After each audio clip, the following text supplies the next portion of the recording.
Grammar ছাড়া English বলা সম্ভব কি? গ্রামারের ভয়ে আমরা অনেকেই ইংলিশ বলতে পারি না। গ্রামার ছাড়াও কিন্তু আমরা ইংলিশ বলতে পারি।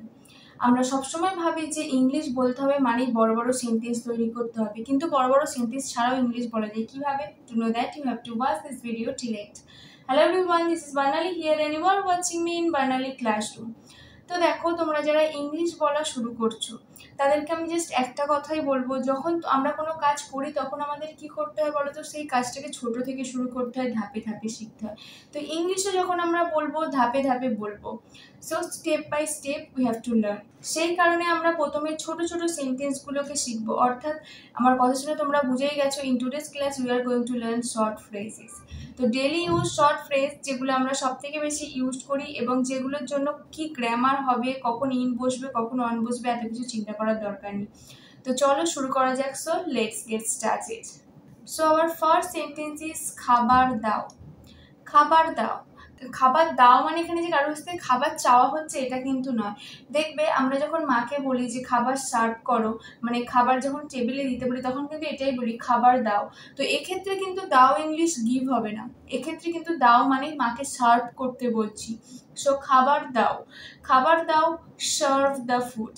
নর্মালি দাও ইংলিশ হচ্ছে গিভ। নর্মালি দাও ইংলিশ হচ্ছে গিভ মানে দেওয়া, গিভ।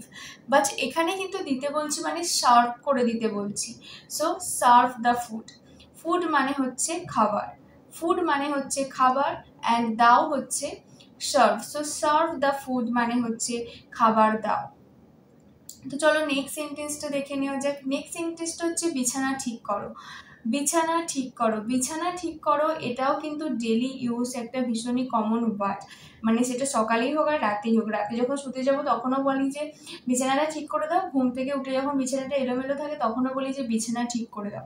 তো বিছানা ঠিক করে দাও, তো নর্মালি ঠিক ইংলিশ হচ্ছে রাইট। রাইট মানে ঠিক, বাট এখানে কিভাবে ইউজ হবে সেন্টেন্সে?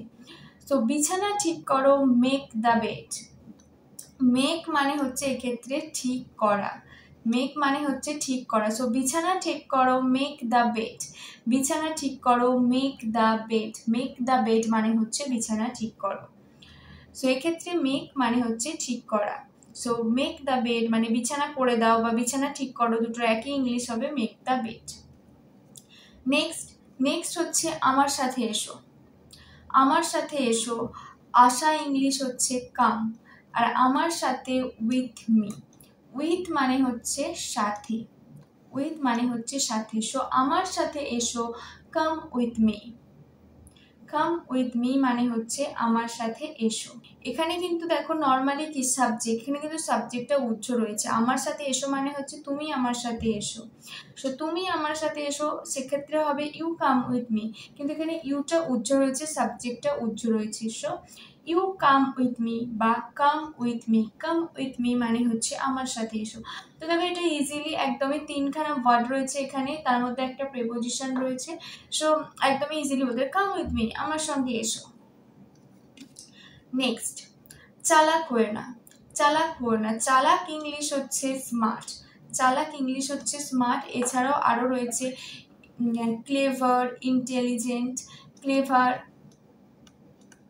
ক্লেভারও আছে, ইন্টেলিজেন্ট মানেও কিন্তু চালাক। বাট এগুলো কখন কোথায় কিভাবে ব্যবহার করব? ইন্টেলিজেন্ট মানে কিন্তু অ্যাকচুয়ালি চালাক বলবো না, সেক্ষেত্রে সেটা হবে বুদ্ধিমান, কিন্তু এখানে চালাক মানে হচ্ছে স্মার্ট। সো চালাক হয়েও না, ডোন্ট বি স্মার্ট।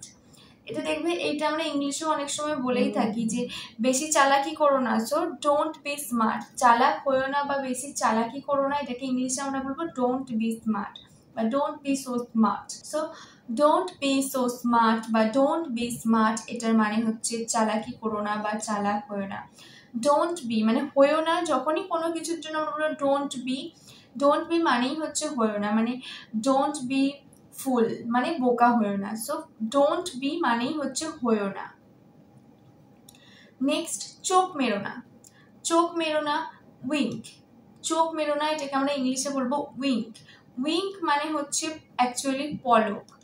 উইঙ্ক মানে হচ্ছে পলক, আর চোখ মারা হয় কিভাবে? অ্যাকচুয়ালি পলক ফেলে। সো ডোন্ট উইঙ্ক, এক্ষেত্রে উইঙ্কটা ভার্ব হিসাবে ব্যবহার হচ্ছে, এখানে উইঙ্কটা ভার্ব হিসাবে ব্যবহার হয়েছে। সো চোখ মেরো না, ডোন্ট উইঙ্ক। ডোন্ট উইঙ্ক এটার মানে হচ্ছে চোখ মেরো না বা চোখের পলক ফেলো না, সো ডোন্ট উইঙ্ক। নেক্সট, কাপড় শুকোতে দাও, এটাও একটা ভীষণই কমন সেন্টেন্স যেটা আমরা রোজ ব্যবহার করে থাকি। রোদে কাপড়গুলো দিয়ে দে, কাপড়গুলো শুকোতে দাও। সো শুকনো ইংলিশ হচ্ছে ড্রাই।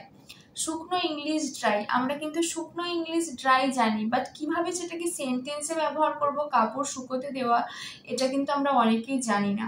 তো দেখো, এটাকে আমরা ইংলিশে এইভাবে বলবো, put the clothes to dry. Put the clothes to dry. তো পুট, keep, have, make, এগুলো এমন একটা ওয়ার্ড, এগুলো নর্মাল একটা করে মানে রয়েছে। পুট মানে রাখা, কিপ মানেও রাখা, হ্যাভ মানে আছে, মেক মানে কোনো কিছু করা। বাট এগুলো এরকম অনেক সময় হয় যখন সেন্টেন্সটাকে আমরা কিভাবে কনস্ট্রাক্ট করব বুঝতে পারছি না, সেন্টেন্সে কি ভার্ব হবে সেটা বুঝতে পারছি না। সেই ক্ষেত্রে কিন্তু আমরা সেন্টেন্সটা তৈরি করার জন্য পুট, কিপ, হ্যাভ বা মেক এই চারটে ওয়ার্ডের মধ্যে যে কোনো একটা ইউজ করতে পারি। তো কিন্তু কখন কোন সেন্টেন্সে কিভাবে ইউজ হবে সেটা তোমাকে বুঝতে হবে। সেটা তুমি যখন আস্তে আস্তে কথা বলতে শিখবে অটোমেটিক্যালি বুঝে যাবে যে কখন তোমায় মেক ইউজ করতে হবে, কখন তোমায় পুট ইউজ করতে হবে। তো দেখো, নর্মালি পুট মানে রাখা, কোনো কিছু যদি তোমাকে বলা হয় টেবিলের উপরে রেখে দাও, so put on the table বা keep on the table.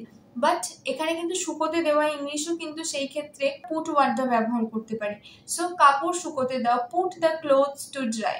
Clothes মানে হচ্ছে জামা কাপড়, so put the clothes to dry. So এখানে কি বলা হচ্ছে যে তোমার কাপড়টা শুকোতে দেওয়া হোক, so put the clothes to dry মানে শুকনো করতে দেওয়া হোক। নেক্সট, যে কোনো সময় দেখা করতে পারো। যে কোনো সময় দেখা করতে পারো, যে কোনো সময়, যে কোনো সময় ইংলিশ হচ্ছে এনি টাইম। যে কোনো সময় ইংলিশ হচ্ছে এনি টাইম অ্যান্ড দেখা করা ইংলিশ হচ্ছে মিট। সো যে কোনো সময় দেখা করতে পারো, meet me any time. So actually এটার পুরো সেন্টেন্সটা হচ্ছে you can meet me any time, মানে তুমি আমার সাথে যে কোনো সময় দেখা করতে পারো। সো তুমি আমার সাথে যে কোনো সময় দেখা করতে পারো, you can meet me any time. এটা যদি আমি শুরুতে বলি মনে হবে এত বড় সেন্টেন্স, তো কিভাবে বলবো। তো সেই জন্য এটাকে জাস্ট আমরা ছোট করে বলার সময় এটা বলতে পারি মিট মি এনি টাইম। এখানে তোমার you can, he can, she can এত কিছু বলার দরকার নেই। So meet me any time, আমার সঙ্গে দেখা করতে পারো যে কোনো সময়। নেক্সট হচ্ছে যোগাযোগ রেখো। যোগাযোগ রেখো এই কথাটা আমরা দেখবে যখন কোনো বন্ধুদের সঙ্গে হয়তো দেখা করার পরে চলে যাচ্ছি, সেই সময় বলি কিরে যোগাযোগ রাখিস, বা কারোর সঙ্গে হয়তো দেখা হয়েছে কথোপকথনের শেষে আমরা বলি যে ঠিক আছে আমার সঙ্গে কিন্তু যোগাযোগ রেখো। সো যোগাযোগ রেখো এটাকে ইংলিশে আমরা বলবো keep in touch. Keep in touch, keep in touch মানে হচ্ছে যোগাযোগ রেখো। So keep in touch, touch মানে হচ্ছে যোগাযোগ রাখ। সো যোগাযোগ রেখো এটার ইংলিশ হচ্ছে keep in touch. Keep in touch মানে হচ্ছে যোগাযোগ রেখো। নেক্সট, খুব মজা পেলাম। আমরা বলি যখন ঘুরতে যাই বা পিকনিকের পরে আজ কিন্তু দারুণ মজা হলো, খুব মজা হলো। সো খুব মজা পেলাম। মজা ইংলিশ হচ্ছে ফান বা এনজয়। এনজয় বা ফানও আমরা বলতে পারি, ফান মানেও কিন্তু মজা। সো সেক্ষেত্রে কি হবে, এখানে যদি ফান বলি সেক্ষেত্রে কিন্তু মজা করার জন্য হ্যাভ ইউজ করতে হবে ভার্ব, বাট এনজয়টা কিন্তু আমরা ভার্ব হিসাবে ইউজ করতে পারি। সো খুব মজা হলো, এনজয়েড আ লট, এনজয়েড আ লট। কিন্তু ফান দিয়ে বললে আমাদের এটা বলতে হতো had a fun a lot, had a fun a lot. তো সেক্ষেত্রে আমরা কি বলবো, এনজয়েড আ লট মানে খুব মজা পেলাম, আজ খুব মজা করলাম, এনজয়েড আ লট। আমি তোমাকে পৌঁছে দিই, আমি তোমাকে পৌঁছে দিই। তো এই সেন্টেন্সটাকে কিভাবে বলবো, let me drop you. Drop মানে হচ্ছে পৌঁছে দেওয়া। নর্মালি পৌঁছানো ইংলিশ হচ্ছে রিচ, কিন্তু কাউকে পৌঁছে দেওয়া মানে গাড়ি করে যখন কাউকে আমরা ছাড়তে যাই সেটাকে কিন্তু আমরা বলি ড্রপ। সো আমাকে পৌঁছে দিতে দাও বা পৌঁছে দিই, let me drop you. So let me drop you এই সেন্টেন্সটাকে একটু অন্যভাবে হয়েছে। So let me drop you মানে তো আমি তোমাকে পৌঁছে দিই। So let me drop you, drop মানে হচ্ছে কাউকে পৌঁছে দেওয়া। আমাকে ভুলে যেও না, আমাকে কিন্তু মনে রাখিস, আমাকে ভুলে যাস না কিন্তু। তো আমাকে ভুলে যেও না, ভুলে যাওয়া ইংলিশ হচ্ছে forget. So forget, don't forget me, don't forget me. যখনই কোনো না থাকবে, নেগেটিভ সেন্টেন্স হবে, তখনই সেটা ডোন্ট দিয়ে শুরু হবে। অ্যান্ড ফরগেট মানে হচ্ছে ভুলে যাওয়া। তো আমাকে ভুলে যেও না, ডোন্ট ফরগেট মি। মি মানে হচ্ছে আমাকে, সো আমাকে ভুলে যেও না, don't forget me. Don't forget me মানে হচ্ছে আমাকে ভুলে যেও না। নেক্সট, পড়তে বসো। Sit down to study. Sit down to study. So sit down মানে হচ্ছে বসা, অ্যান্ড পড়া ইংলিশ হচ্ছে স্টাডি। এখানে কিন্তু পড়তে বসো এটার জন্য কিন্তু আমরা রিড বলবো না। রিড মানে কখন ব্যবহার হয়? রিড হচ্ছে যখন ধরো আমরা বই পড়ছি, আমরা রিডিং আ বুক, সেই ক্ষেত্রে কিন্তু পড়া, পার্টিকুলার কোনো কিছু পড়ার জন্য আমরা সেটাকে রিড বলবো। স্টাডি অ্যান্ড রিডের মধ্যে কিন্তু একটা সিলি ডিফারেন্স রয়েছে। স্টাডি মানে হচ্ছে ওভারঅল পড়া, অ্যান্ড রিড মানে হচ্ছে পার্টিকুলার কোনো কিছু পড়া। যেমন ধরো আমি যদি বলি আমি স্টোরি বুক পড়ছি, সেক্ষেত্রে কি বলবো? I am reading a story book. আর আই এম স্টাডিং মানে আমি অঙ্ক করছি, স্টোরি বই পড়ছি, ওভারঅল আমি পড়তে বসেছি, সেক্ষেত্রে I am studying. And story book পড়ছি বা কোনো পড়ার বই পড়ছি, সেই ক্ষেত্রে আই এম রিডিং। তো রিডিং অ্যান্ড স্টাডিং এই দুটোর মধ্যে একটুখানি জাস্ট সিলি ডিফারেন্স রয়েছে। সো এক্ষেত্রে পড়তে বসো, পড়তে বসো ইংলিশ হচ্ছে sit down to study. Sit down to study. Next, মাথা খাটাও। মাথা খাটাও মানে এখানে কি এটাকে হেড বলবো? না, মাথা খাটাও মানে হচ্ছে অ্যাকচুয়ালি তোমার বুদ্ধিটাকে কাজে লাগাতে বলা হচ্ছে। মাথা খাটাও তোমাকে কিন্তু মানে বুঝে ইংলিশ বলতে হবে, এমন নয় সবসময় ওয়ার্ড টু ওয়ার্ড ইংলিশ বলে দেবো। মাথা আছে তো এটার ইংলিশ হবে হেড, এরকম না। মাথা খাটাও এটার মানে কি? মাথা খাটাও এর মানে হচ্ছে অ্যাকচুয়ালি তোমার বুদ্ধিটাকে কাজে লাগাও। So use your brain. Use your brain. Use মানে হচ্ছে কাজে লাগানো বা ব্যবহার করা, অ্যান্ড ইউর ব্রেন, এখানে মাথা মানে কিন্তু হেড নয়, brain. So use your brain মানে তোমার বুদ্ধিটাকে কাজে লাগাও বা মাথা খাটাও, ইউজ ইউর ব্রেন। নেক্সট, আলু ছাড়াও। আলু ছাড়াও কোনো কিছু ছাড়ানো ইংলিশ হচ্ছে পিল অফ। পিল অফ মানে হচ্ছে ছাড়ানো। সে আলু ছাড়ানোই হোক, পটল ছাড়ানোই হোক বা লেবুর খোসা ছাড়ানোই হোক, তো ছাড়ানো ইংলিশই হচ্ছে পিল অফ। সো আলু ছাড়াও পিল অফ দ্য পটেটো। লেবুর খোসা ছাড়াও পিল অফ দ্য অরেঞ্জ। পটল ছাড়াও পিল of the pointed code. So pin of মানে হচ্ছে ছাড়ানো। So pin of the potatoes মানে আলুগুলো ছাড়িয়ে ফেলো। তুমি আমাকে যে কোনো সময় ফোন করতে পারো। তুমি আমাকে যে কোনো সময় ফোন করতে পারো। You can call me any time. Any time মানে হচ্ছে যে কোনো সময়। এর আগেই আমরা অলরেডি শিখেছি এটা, যে কোনো সময় ইংলিশ হচ্ছে এনি টাইম।